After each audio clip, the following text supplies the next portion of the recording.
Grovely. It's one of a number of Brisbane suburbs that is nowhere to be seen on the map anymore. But, if you know where to look, there are a few little reminders of this early suburb name and its history. Hi everyone, I'm Marianne Taylor, the House Detective, and today we are going to hunt down the lost suburb of Grovely and uncover some of its early history. I thought this place here was the perfect place to start this video because it's St Matthew's Church at Mitchelton now, but when it was built in 1867, it was Grovely Church. Now this was built on land that was donated by John and Mary Nicholson. They owned a massive farm in the area and they donated the land, and they are also buried somewhere in this cemetery, which was the Grovely Cemetery. And before I do anything else, I'm going to try and find where their graves are. So come along, let's have a look.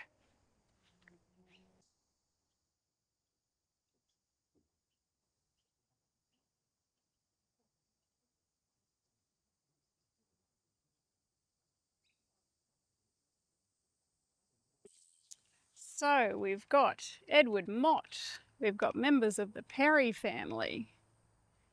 Who have we got here? Louisa Annie, the beloved wife of William John Clugston, I think it is. Clugston?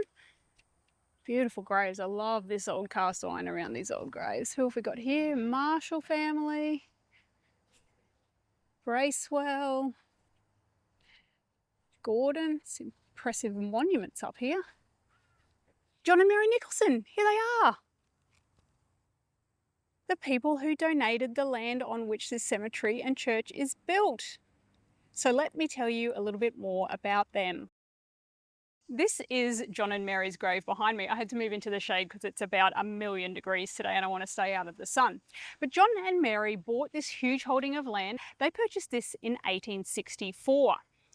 This district at this time was full of farms, there was a couple of vineyards, and it was very sparsely populated. Shortly after they bought their land in 1864, John and Mary set about building themselves a house on their land. They christened their humble timber home, somewhat ironically, Grovely Lodge.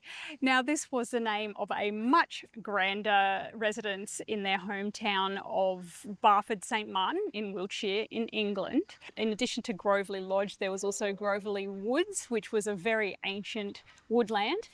And they used the spelling which had a second E before the last Y, so L-E-Y. But I think this grand name, although it possibly didn't reflect the appearance of their current home, it probably reflected their aspirations for their new life in this country.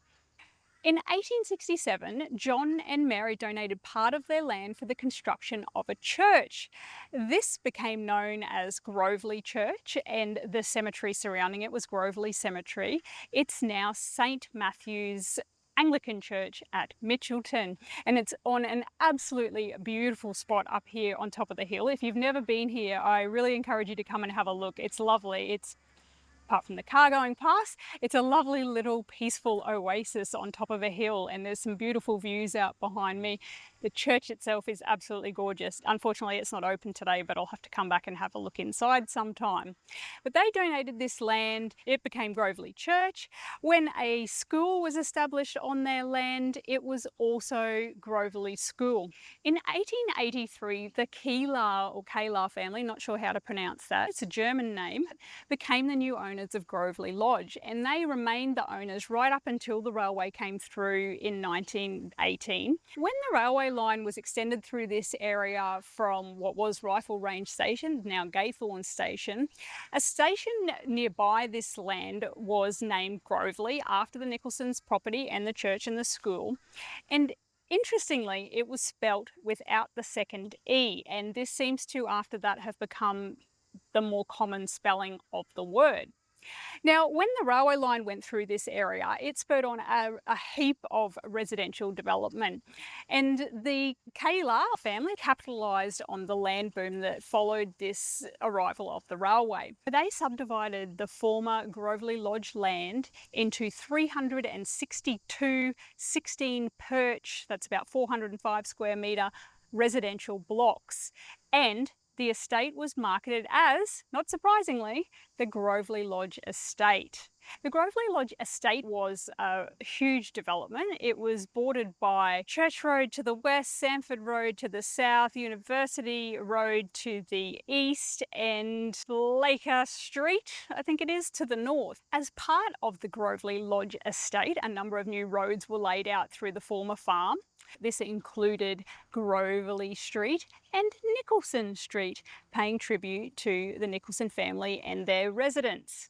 So it was quite common for residential subdivisions like this to give their name to the local area as well and become a suburb name. So this too led to the suburb of Groveley being formed. Now, if you're anything like me, you probably want to know where exactly Groveley Lodge was and what the heck happened to it. Well, it was actually located somewhere in here behind me, and I'm on Sanford Road near the corner of Church Street, and it was set back in there. But when it was owned by the Keeler family in the late 1940s, it was either demolished or removed to make room for further residential subdivision, and this Coorong Street was created as part of that. But it is rumoured that this giant mango tree behind me was planted by the Nicholsons on their Groveley Lodge property and is another reminder of the past history of this area.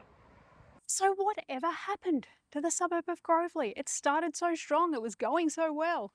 Essentially what happened was by the 1970s there were a number of smaller suburbs in this area. There was Oxford Park, there was Mitchelton, there was Groveley, there was Capera, and what effectively happened in the 1970s was that two of them, Oxford Park and Groveley, were absorbed into Mitchelton and Capera. So what was Groveley is now part of Mitchelton and part of Capera. So that's how Groveley was lost. But as I said at the start, if you know where to look, and you do now because you've watched this video, there are some reminders of this early suburb and its history that survive. We've got Nicholson Street, Groveley Street, we've got Groveley Railway Station, we've got the former Groveley Church, now St Matthew's, we've got Groveley Cemetery, now St Matthew's Cemetery. Groveley School is still there, it became Mitchelton School, and the buildings are still there, although it's no longer a school. And we possibly even have a mango tree. I hope you've enjoyed watching and learning a little bit more about the lost suburb of Groveley, its history and what happened to it. See you next time.